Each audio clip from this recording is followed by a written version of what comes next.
Philadelphia, San Jose, or DC, Los Angeles Galaxy, Pitch Pass, Colorado Rapids, Vancouver Whitecaps, Seattle Sounders,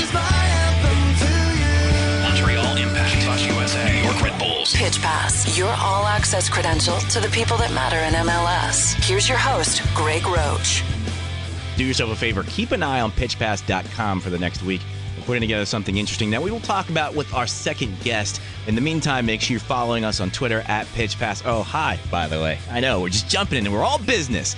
A lot going on, a lot to talk about. We will go over the U.S. men's national team's fantastic month with Boston Herald's, Goal.com, FoxSports.com, MLSwriter.com, or MLSsoccer.com's Kyle McCarthy, one of the most plugged-in guys, one of the guys that I feel knows the most top to bottom about MLS. He will join us later on in the show, but first, we head out to San Jose. He is a defender for the Earthquakes. His name's Justin Morrow. He joins us right now on Pitch Pass. Justin, welcome to the program. Thank you. Thanks for having me. You're probably the smartest guy we've ever had on the show, so I've got to really think out the questions, Justin, before I ask you everything. I think you're overestimating me. I guess my first question would probably be about the loan process, because you are a big loan process success story, and I've always wondered how it kind of goes down behind the scenes. So take us back a couple of years as you started off your professional career, and then you were loaned out to a couple of teams. Yeah, I my rookie year here in San Jose, I hadn't been playing much, but I think Frank Yellup saw the potential in me that I could be good in the future and just needed a little bit of development, a little bit of games. And so he sent me over to Tampa, who had me for about a month and a half, and I got to play about, I think it was 4 or 5 games in a very short period of time. So it's just about getting those games under your belt, and it's kind of a good sign because it shows that, you know, they think that you have the potential there, but you might need some games. So that's kind of the way I took it, the mentality I took going into it. Well, you can look back now because of where you are, but at the time there wasn't any. Really, you're getting rid of me? You're shipping me out? No, I didn't. I never felt like that, especially because it was only a month and a half. But I think it's very important the way players go into it. If they're loaned out, going in with a good mentality, just thinking that it's going to help them, and not having the mentality, like you said, being too worried about it. Well, how about the other side of the coin? Is it the situation in the league such where you, at the time, a young player could go into your coach and say, hey, I'm not really getting a lot of minutes here. Is there something we can work out where I can be loaned out? Yeah, absolutely. I think a lot of teams will work with players like that. That wasn't the case with me, but I have heard of that in the past, and I didn't think that would be a problem. Let's talk about Frank Yellup since you brought him up. And I'm going to ask you just for a yes or no answer for the first question. And the question is, were you shocked when everything went down and Frank Yellup left San Jose? Yes, I was shocked. Shocked. I think we were all very shocked. I don't think anyone saw it coming. Well, I mean, the reason I guess I asked you the way I asked you is because, you know, we're still on the outside kind of scratching our head at the situation. And so maybe if you had said no, my follow-up might have been a little bit more of a tiptoey, ooh, okay, he wasn't shocked, so something must have been going on. But, you know, based on what we read from a lot of the players in the interviews and even their personal reactions on Twitter, it did seem like it was a really, wow, this is coming out of left field type of situation. Yeah, I mean, obviously we had been going through a bad stretch, but that doesn't, you know, Frank didn't turn into a bad coach over a stretch of 3 or 4 games, you know, that we lost. So it was pretty shocking. And I mean, as much as you guys know about it, probably as much as we know about it, maybe a little bit more, but it was all pretty crazy. Well, you know how this goes down when you're in school and they have a teacher who usually it's when they go out on maternity leave. The principal has to come in and say, "Well, she's not going to be here anymore." And this did that happen with you guys, or did Frank actually come in and make a little bit of a speech before he said his goodbyes? Yeah, he said his goodbyes. He didn't give a reason at all. He just said that he wasn't going to be our coach anymore, and he just said goodbye to each one of us personally, and that was it. And now, how are things under your interim coach, Mark Watson? It's been great. I mean, Mark's been with the team since I've been with the team, and he really understands a lot of the players, and he has confidence in us, and I think we have confidence in him. And you couldn't have asked for a better start. 2-1 on the road against Colorado in his first game in charge. Yeah, it was a good way to start fresh and get a win, and now we can try and build some momentum going into the next game. And it's an interesting situation because, again, we don't know what's going on and the circumstances behind Yallop leaving. But if he wanted to, there's a lot of reasons why this year didn't get off to the start that last year got off to. And number one, of course, being all the injuries that you guys have had. All right. So I think, it's always a weird subject because every team in the MLS has injuries. I think every team could make excuses, and maybe it wasn't what we desired, but it's the situation we're in now, and we're going to work our way out of it. I wanted to ask you who, if you're rooting for the Heat. If I'm rooting for the Heat? No, absolutely not. So you're a Clevelander who has cut all ties with LeBron. Yeah, I mean, obviously, I still like watching LeBron because he's a great basketball player. But with everything that happened in Cleveland, it kind of felt like a brother was leaving me. I had watched him in high school and heard about him in middle school even. So just knowing that he was our hometown guy and then him leaving like that just hurt a little bit. I didn't even think about that. You guys are not the same age, but you're very close in age, so you probably have had him in your life as at least as kind of an urban legend for a long time.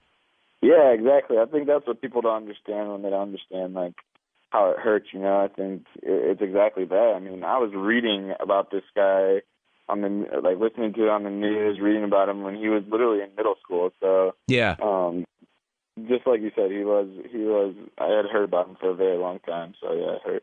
Yeah, and then because I think a lot of people, I know I do. You look at the situation, you go, okay, he was drafted to play for Cleveland, so that's why they're taking it so hard. But it's not just that; it's like your hometown guy also saying, "No, thank you, I'm going somewhere else."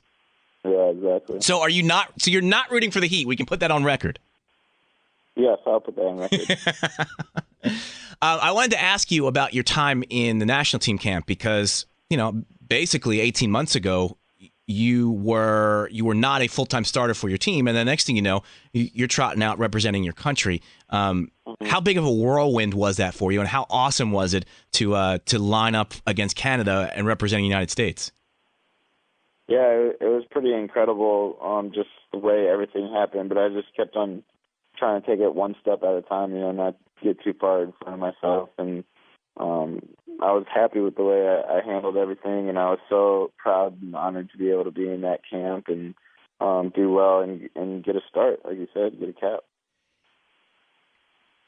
And in the back of your mind, now that you have had that taste of what it's like in national team camp, do you still feel like, okay, I went out there, I impressed, I feel like I impressed, I did well in front of Jurgen Klinsmann.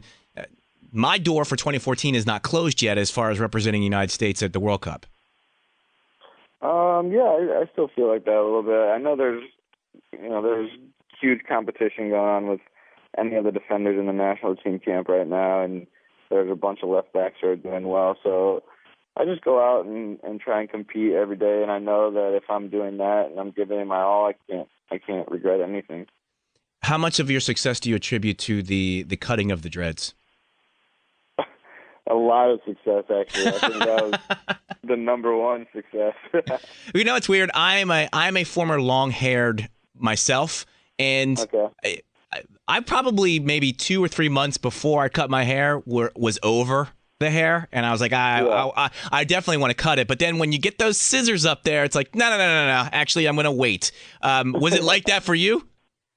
Yeah, a little bit. I mean, like you said, I was over it a little bit. I think I had extended the period for it a little bit too long, but it's always tough when you have yeah. that you're going out for years or whatever. You don't want to get rid of it. drastic change. But then I imagine playing, say, in Houston in August, you think to yourself, thank God that hair is gone. Yeah, exactly. I don't even think about it now. So there's no plans to even grow it out a little bit now. You're close cropped for good.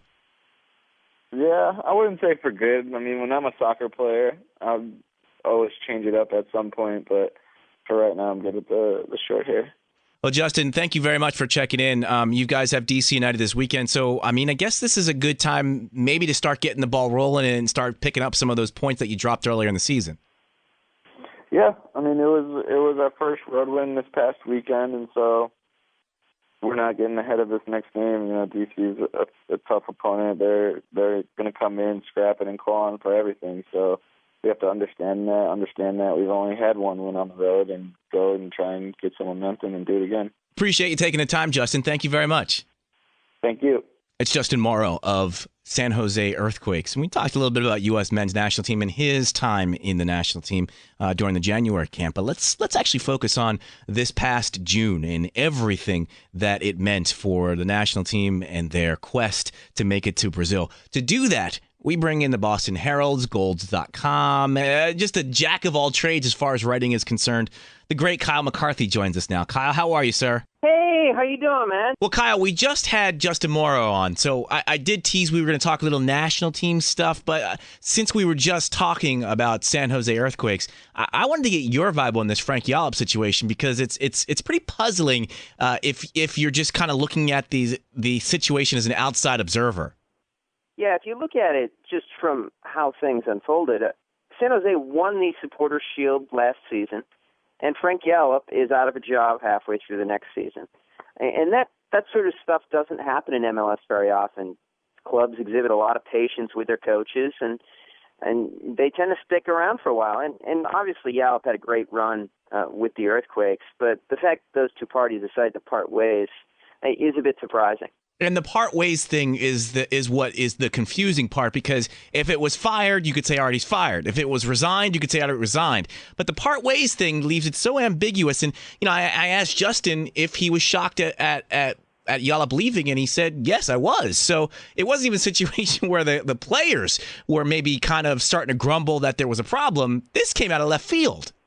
Yeah, and I think part ways is one of those PR things where, you know, maybe parting ways also means, well, why don't you not let the door hit you on the way out? It's tough to get a grasp of that. I mean, I can't see this sort of move happening without some discomfort on both sides. Yallop has been there for a long time, and certainly he's going to want to try and push on during the summer and bring in new players. And the management obviously has some bones to pick as well at this point when you've got a team that's struggling on the field, albeit one that's been racked with injuries, and a team that does not play a particularly pleasing style of soccer. So there are considerations on both sides, and I think that's why in this case at least the jargon may actually fit a little bit. Are we in a situation here where we're just all waiting for the other shoe to drop, and that would be Frank Yallop's future plan, so that we can all then go, oh, okay, that's why it happened? Yeah, I think that's part of it, but I think there's a part of it that won't be explained unless some people on both sides start talking about what actually happened. It's surprising to see Frank Yallop exit in this sort of fashion. I think he certainly deserved the full year if he wanted it to turn this team around.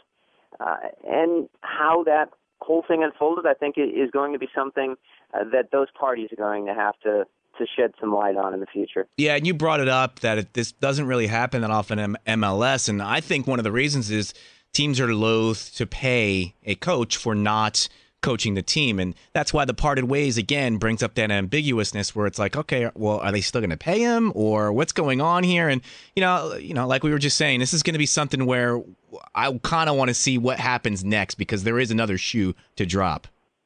Yeah, we'll have to see. It'll be something worth monitoring during the summer, particularly because Yallop is now the outstanding candidate on the MLS coaching market.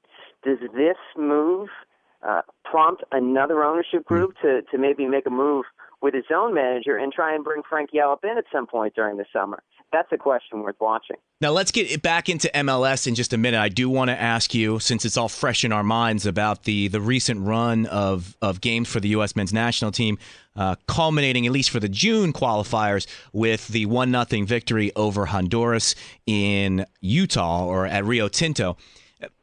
We're putting together something at pitchpass.com that you're going to be participating in, and that is a kind of like a preliminary list of the 23 players you would think would be on the roster for World Cup 14 in Brazil.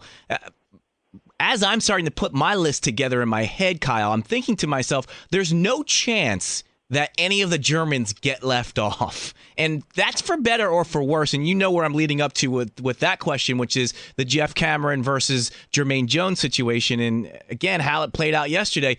Is there any chance that Jeff Cameron leapfrogs Jermaine Jones in Jurgen Klinsmann's hierarchy? There's still a year between now and the World Cup, and there's still a lot of games to be played at that point. I think for me, it's difficult to really say, Jermaine Jones is going to be on the field, assured starter a year from now. I know Jurgen Klinsmann likes him, but a year is a long time, and a lot of things can happen. So will Jeff Cameron play regularly with Stoke this year with Mark Hughes coming in? Will Jones play regularly at Schalke? There are a lot of variables in the mix right now. I hesitate to say that Jermaine Jones is going to be a dead certain starter when the U.S. presumably takes the field in Brazil in about a year. But does Klinsmann give him every opportunity to solidify that spot, I guess is what I'm asking. I think Klinsmann has shown enough pragmatism over the past 6 to 12 months to say that he will get an opportunity. Whether it's an even opportunity is another story because, like you said, Klinsmann does like Jermaine Jones a great deal. And Jermaine Jones, I realize he's often criticized by American soccer observers, but he contributes a lot on the field. He's an important part of what the Americans are trying to do at the moment. So whether he falls out of the team, I think it's going to be something dictated by his own displays and his own health over the next year or so. All form and injuries aside, and let's put Terrence Boyd aside as well because he really hasn't established himself on the senior side yet. Which of the four Germans, and I'm thinking of Chandler, Johnson, Jermaine Jones, and Danny Williams, do you feel has the most or the best chance of not being on the roster of those four? Right now, I would say it's Danny Williams. He has slipped out of the team a little bit over in Germany. He has suffered with some injuries, and he's a guy who plays in a spot where Jurgen Klinsmann has a lot of depth. He is a holding midfielder through and through, and if he is not in the right form, he's not in the right shape, then he's in trouble. And when you look at that holding midfield role, and you look at how Klinsmann's going to have to assemble a 23-man roster, if he can use Jeff Cameron in that spot, that could free him up to drop Danny Williams and bring in another versatile player somewhere else within his squad. So for me at the moment, I think Williams is the guy to watch there. I'm splitting hairs, obviously. It was a great run in June after the Belgian match. If I did have something that concerned me about yesterday's match, and again, even in Panama, which wasn't really in doubt, I'm a little nervous about the U.S. tendency to not be able to absolutely step on the throat of an opponent and kill off a match. Is that something I need to be concerned about, or am I overreacting? I think it's a little bit of an overreaction. I also don't think it's a situation where the U.S. is going to find itself very much when it gets to Brazil. I mean, this is a U.S. team that is a solid, disciplined outfit. They've got some strengths, they've got some weaknesses, and they're going to stay in matches. The question for them is whether they can grind out games like they did against Honduras in Utah last night, or whether they're going to shoot themselves in the foot by making an untimely mistake or two. I think that's more the focus rather than trying to put teams away, because I don't think when you get to the World Cup, that sort of scenario is going to come into play. And that's the funky thing to do when you're watching the team play is that the way they have to play in CONCACAF. Well, first off, let's go. The way they play in CONCACAF, they have to play differently on the road than they do at home, just because the CONCACAF teams generally tend to play almost 100% better at home than they do on the road. But then, however they play in CONCACAF, they have to play completely different once they get to the World Cup because that stage and those teams are completely different. And that's the hard thing for me to judge because the team that I kind of passionately follow outside the United States is the Netherlands. They play the same way every single time because you're going to conform to them or the game's just not happening. Whereas the U.S., they have to play the CONCACAF Central American countries, and then they have to play the teams that they play, like the Germanys and the Belgiums of the world. And those sorts of scenarios present a whole different set of circumstances that the U.S. needs to navigate. And when you look at this U.S. team going onto the world stage, it's a side that is going to have to react to the strengths of other teams. That's just how it's going to work because of what the U.S. has to offer and what other teams have to offer. So for Klinsmann and his players at this point, it's a matter of accentuating the positives and finding a way to establish that firm base that will make them difficult to play against when it comes to Brazil next year. Long term, and when I long term, I mean going into the next calendar year, we go back and forth about which center back we love or have the most confidence in, and lately it's been Gonzalez and Beasler. Which of those two now do you have the most confidence in? Beasler. I have more confidence in Beasler than I do in Gonzalez at this point. Two issues with Gonzalez that concern me. One, his tendency to get caught drifting inside his own area. He doesn't always stick to his marker, and that's the sort of thing that kills you, that momentary lapse at a World Cup. And two, his distribution. He has improved a bit with the ball at his feet, but he's still a real liability when the ball is at his feet and he's trying to play a decent pass out of the back. And again, it's the sort of situation where the U.S. cannot afford mistakes as the intensity of the task increases. And I think for Gonzalez over the next year or so, he's going to have to work on ironing some of that stuff out if he wants to be in the starting lineup in the U.S.'s first World Cup match. Is it even more of a feather in the U.S. cap to pull these 9 points that they've gotten in the last 3 matches, considering? And I don't think a lot. Maybe it hasn't really been something that I've read a lot about. Is the outside back situation? I mean, Klinsmann was basically cutting and pasting any spare part that he could into both sides of the U.S. outside defense.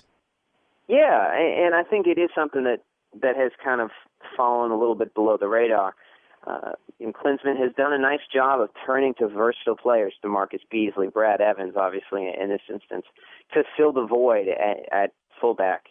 But it also points out the lack of depth in that spot right now. I mean, you would think the right side would be okay with Timmy Chandler and Steve Cherundolo going forward. But that left back spot, if Fabian Johnson's going to play in midfield, Jurgen Klinsmann's got to find some cover at left back. And if he is deciding to slide Fabian Johnson back into the rear guard and not start Edgar Castillo at home against Honduras, I think that says a lot about where he feels like he is at the left back spot right now. So for me, I think there are still some questions to answer at fullback, but the fact that the U.S. was able to get through these games, collect 9 points, and really put together good defensive performances shows its ability to adapt to some of those problems that crop up along the way. I've almost forgotten what I can expect from Timmy Chandler because it's been so long since he's been on the field. And he's one of those guys that I think we were talking about CONCACAF style versus world stage style. He's one of those guys that I think doesn't look as good in CONCACAF as he would in a world stage setup. Do you agree with that? I do. CONCACAF is a mess. It's a muck and it's a mire, and it's the sort of place where players with skill tend to find themselves obscured. Look at Mexico right now. Mexico is making an almighty mess of trying to qualify for the World Cup. It's not because of talent. They've got plenty of players who are good with the ball at their feet and who can carve out open opposing defenses, but they've struggled to really produce the sort of grit and the sort of determination necessary to overcome the tasks placed in front of them. And I think it's the same sort of thing with Chandler. When you get him onto a world stage, when you get him into a World Cup scenario where technique is a little bit of a higher priority, I think he's the sort of guy who can help you when he's overlapping from his fullback spot. How much are we counting on Steve Cherundolo these days? It's a good question, and I think at this point it's a little bit hit or miss. I think he's a guy who might have to provide depth at this stage of his career, not necessarily a guy who is going to be on the field and starting in the next year or so. I mean, he's a guy who has done a great job for his country. He's been a solid veteran, solid cog in the wheel, but whether he's going to be on the field in 12 months' time, that's very difficult to project because you just don't know with a player of his age how quickly that drop-off is going to come. And if it comes too quickly, Jurgen Klinsmann's going to have a very difficult decision to make.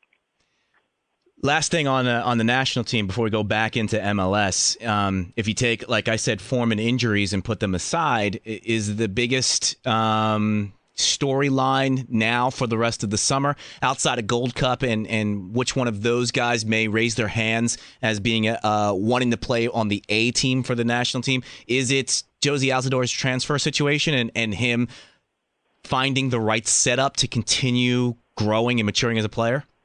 I think it's 1 and 1A. I think Altidore is right in the mix, and I think Landon Donovan is going to continue to be a storyline going into the summer. But on Jozy's front, I think it's crucial that he makes the right move this summer. He cannot afford to transfer to a club and sit on the bench for the European season. He cannot afford to halt the development that he's had this year and stop the rhythm that he's generated from scoring goals on a regular basis in Holland. So the key for him is to choose wisely in his transfer and pick the right club if he ultimately decides to leave AZ. And I think the thing that we as outsiders don't fully invest in or comprehend is the double-edged sword of the professional athlete. I mean, we all know that these guys have small windows to earn the money that is going to have to support them for their lives. In the case of Jozy Altidore with these big money transfers, so we can't just think of it as, oh, well, why would he go there? He's not playing. It's got to be a situation that's right for him financially, and also a situation that's right for him where he's going to play for the World Cup. Absolutely, and there are certainly a lot of different factors to consider when you're making a transfer move. And it's also one of the reasons why I always hesitate to call an MLS player overpaid. Because in the grand scheme of world football, they're not. Yeah. MLS players are not paid at a particularly high level. And, when you look at Jozy and how he is compensated in comparison to his production, it's probably not on the level that you would expect. So he has to really evaluate as he's going forward, what are his priorities over the next 6 to 12 months, and how can he best pursue them? Is it the money? Is it the right competitive situation? Is it a place where he has to concede a little bit on his weekly wage packet in order to ensure everything goes according to plan? It's a very difficult situation for any person to cope with. But for Altidore, the pressure and the stakes increase tenfold going into a World Cup year. Well, let me ask you about Landon because you brought him up. Is it really just a matter of Landon playing the good soldier and playing at Gold Cup and then fulfilling his penance to Jurgen Klinsmann, or does he need to do something on the field to get back in the good graces of Klinsmann? I think it's both. I think Donovan can still contribute more on the field for the Galaxy right now. You see him in fits and starts influencing games. You don't see him consistently dominating as everyone knows he can do at the MLS level. He needs to reach that point in order to mandate his inclusion. And once he mandates his inclusion, then the pennant starts to come into play. Then the fact that he's willing to go to the Gold Cup and play with players that he's not really expecting to play with at the international level, and spend his summer trying to win the Gold Cup, then that thing sort of matters a little bit more. So it'll be interesting to see how this unfolds over the next couple of months. But Landon Donovan is a guy who is going to remain in the consciousness of the American soccer public as the World Cup approaches. And now it's just a matter of what his role is going to be in that buildup. And I think over a lot of people, the best case scenario is Landon Donovan for the rest of the summer and then reassumes his place in the starting lineup. But is a more realistic scenario that Graham Zusi has a lock on that spot and Landon Donovan is a 70th minute super sub, for lack of a better word? That's certainly a scenario. You could also see him maybe slide onto the left if Klinsmann has some issues at left back and Fabian Johnson has to go back and play in defense. But I think at this stage in his career, Landon Donovan might be best suited to a role where he can come on in the second half and change the game in the 60th, 65th minute and really use that final 30 minutes to really stamp his mark on a match.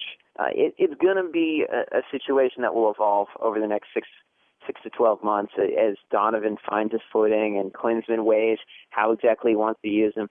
But I think there's a role for Landon Donovan. It's just a matter of figuring out what's best for him and what's best for the national team. Landon Donovan and LA Galaxy take on Chivas USA on Sunday. Can we petition MLS to take the word super out of the Super Classico moving forward? It's certainly not super. It can't be super at this point, not with the way Chivas USA is playing, not with the way that Chivas USA is basically comporting itself as an organization at the moment. I mean, LA should win that game and should win that game handily. With one caveat, Chivas USA going through a coaching change at this point. Yeah. So you're never quite sure how teams will react to a different man in charge. But I look at that Chivas USA roster and the strip mining that Chivas Guadalajara is planning to do to it, and I can't really see a way back for this Chivas USA team. And that was my question for Chivas USA. What's going on with this strip mining, as you called it, with Chivas Guadalajara? Two players, Eric Avila being the big name player, leaving for Chivas Guadalajara. With what sort of compensation and what sort of role is he going to have as he leaves Chivas USA? How is this doable or possible in MLS rules?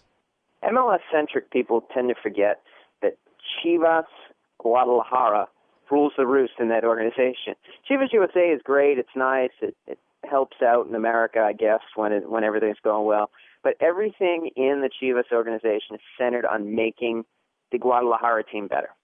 So if you have Eric Avila and you have Giovanni Casillas and you think that they can strengthen the first team in Guadalajara, then you move the pieces around and find a way to satisfy MLS contractually and send them on their way to Mexico. And for the players, it makes a lot of sense because they probably get a pay bump when they cross the border because, you don't have to worry about the salary budget at that point. So, for me, I think it's something MLS is going to have to take a real serious look at and determine whether this is the sort of arrangement that really makes sense for a league that should be beyond this stage at this point.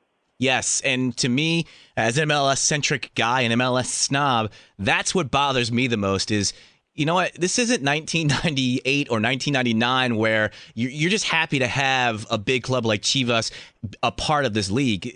This shouldn't be a situation where any team in this league should just be a minor league farm system for another club in the world, to tell you the truth. Yeah, and it's an ongoing situation, and it's going to be an issue when New York City FC takes the field as well, because you're not quite sure how the folks in Manchester are going to treat their team in New York. Is it going to be a scenario where that is a standalone club with its own identity, or is it going to be an offshoot of Manchester City? Both of those options are on the table, and a blend of those two options is on the table. For MLS at this point, the worst thing is to be seen as something lesser. Yeah. MLS is a league that needs to stand on its own 2 feet. And there's plenty within MLS to celebrate. There's plenty within MLS to cherish. It's just a matter of trying to sell it. And it gets very difficult to make the case for MLS when you see some of this tomfoolery going on. We had Lee Wynn on last week, I think, on the show, and we were just talking. For me, it was a surprise, and you know this, Kyle. For a long time, New England by no means was the worst team in MLS, but you could make a case that they were definitely one of the more boring teams. I know, looking at MLS Live or on my or Direct Kick, whenever I saw New England, I'd be like, oh, okay, I can skip that match and watch another one. Tides have turned significantly this year, and to me, they're one of the most exciting teams in the league. How frustrating was it for them? And I don't know if you had a chance to talk to the guys. I know you were with them when they played in the friendly the other day. How difficult was it for them, or frustrating for them, to get off to such a high-flying start against Vancouver and then have that sending off and everything going off the rails? Yeah, it was obviously disappointing. That's a game that if Andrew Farrell doesn't get sent off, that the Revolution are going to win. Yeah, and they're going to probably win by 3 or 4 goals with the way that match was unfolding. And hey, we might be talking on this podcast about a new coach in Vancouver. We might have already solved the Frank Yallop conundrum, but instead, Andrew Farrell gets sent off, and then the Revs really fail to adjust to the situation and ship 3 goals before halftime, and all of a sudden, a good performance turns into some defeat that's just ends up being perplexing. And I think that gets frustrating because this team over the past couple of years under the Jay Heaps regime has talked about getting on runs and being able to string together a series of results on a regular basis to really thrust themselves into playoff contention. They had done that over the past few weeks, and then to lose it in that sort of scenario was pretty difficult. And then have to sit on it now for a week as they're on their bye week. Yes. The good news for them is that they go to Chivas USA for their next league game. So, I mean, that's got to be a little bit of a positive. But they have to sit on it, and then they have to get involved with the U.S. Open Cup quarterfinal at DC United next week, which is going to be a very difficult game considering at this point United has nothing else to play for before the end of the season. So, there's a lot going on with the Revs at this point. They'll rest up this weekend and then tackle the Open Cup and then head to California. It's going to be a little bit of a tricky fortnight for them. Yeah, but I think this is a good run for them. And I talked to Lee Wynn about it, and I focused in on that Real Salt Lake match at Foxborough, where they just a little bit of their youth kind of came out, and I think the same thing happened as you were alluding to of the not being able to adjust to going down a man in Vancouver. But these are part of the growing pains that I think a team on the up or on the come have to go through. Yeah, absolutely. Oddly enough, in that whole entire stretch, the one game that I looked toward as a sign of the Revs' improvement was that 0-0 draw against DC United. It was a turgid game, and the Revs should have come away with 3 points. But last year, the Revs are finding a way to lose that game. And the fact that they were able to get out of there with a point, manage the game productively, represents a step forward for them, as odd as that sounds. And if they can ally that sort of miserliness, which they've shown throughout the season, with 1 or 2 exceptions, with the constitution to churn out results on a regular basis, this is a team that can really push for a playoff berth during the second half of the season. I know you're going to be a little biased, but I will ask you, are they the biggest surprise to you this year, or is it FC Dallas? Not even close. Yeah, no, it's for me, it's actually Portland. I think Portland's the biggest surprise, followed by FC Dallas, and I would put the Revs a little bit farther down the list, actually. I think for me, Portland coming into this season, this was always going to be a transition year for them. They were not supposed to produce results. They were supposed to take a year, figure out how to operate within Caleb Porter's system, and then maybe next year really take that step forward and push toward the playoffs. I could not have expected Portland to produce the sort of results they have this year. Sure, there's a lot of draws mixed in there, but they've been a good, solid unit. A couple of defensive wobbles, but they're very good going forward. And they've really turned themselves from a team that wasn't all that pleasing on the eyes to a team that keeps the ball on the floor and moves it around very well. So for me, I think Portland's the top surprise. I think FC Dallas is right up there with the way that Shelf Hyman has turned that team around. And Montreal has to be on the list as well, just with the way that they've been able to play and the results they've been able to post under Marco Schalabom. So I think before you even get to the Revs, I think there are at least 3, 4, 5 teams that would probably register higher on that scale. That's nice of you to say that. I like that, Kyle. That's your team, and I like that you were able to do it objectively. I think objectivity is important, and I think it's something that we kind of lose in the sort of media landscape that we're in today that kind of rewards partisanship. I think objectivity is critical, and for me, I see other teams that are more surprising than the Revs right now. And the weird thing is, for me, I still am going to continue with New England because in my mind, going into the season, it was same old New England. And I know the players they acquired, but they weren't known entities in MLS. And the guys who were known, the Lee Wins of the world, we had seen what had happened last year. So to me, it was like, oh, okay, more of the same from New England. Whereas with Portland, you knew Caleb Porter was coming in. You knew there was going to be a different mentality, and you kind of could have guessed either way whether it was going to succeed now or later, but at some point it probably would have been successful. Dallas has a lot of interesting pieces. Their defense, the guys up front that they have, and they had some question marks, but you could tell that they had some things going on. And Montreal just was a veteran team that was kind of frisky towards the end of last year and added some really nice pieces. So that's why I would go with New England over those teams. Obviously, you can't argue with your reasoning because they're all sound, because they're all better than New England as far as points are concerned. Yeah, no, and your point on New England is well taken. I mean, Jay Heaps and Michael Burns have done a good job with the roster in terms of the turnover from last year to this year. If you look at the Revs 1-18 from 2012 and the Revs 1-18 from 2013, there is no comparison. Yeah. This team is much deeper, it's much stronger, and you can see that by the uptick in the results. The question for them, and it has been throughout all last year and all of this year, is whether they can get the necessary production from those top 3 or 4 guys, the 1, 2, 3, 4 on that roster. And with Juan Agadella's arrival, they're starting to get that production, and with Diego Fagundes starting to find his footing in MLS, you're starting to get that production. The question is whether they can sustain it over a long summer. Kyle, always great to talk to you, my friend. I don't know anybody who knows more about MLS top to bottom than you do, so thank you for hanging with us. We appreciate it. Always a pleasure. Anytime. Pitch Pass. This is your voice. This is my red, white, and blue. This is my anthem to you. For more show information, go to pitchpass.com.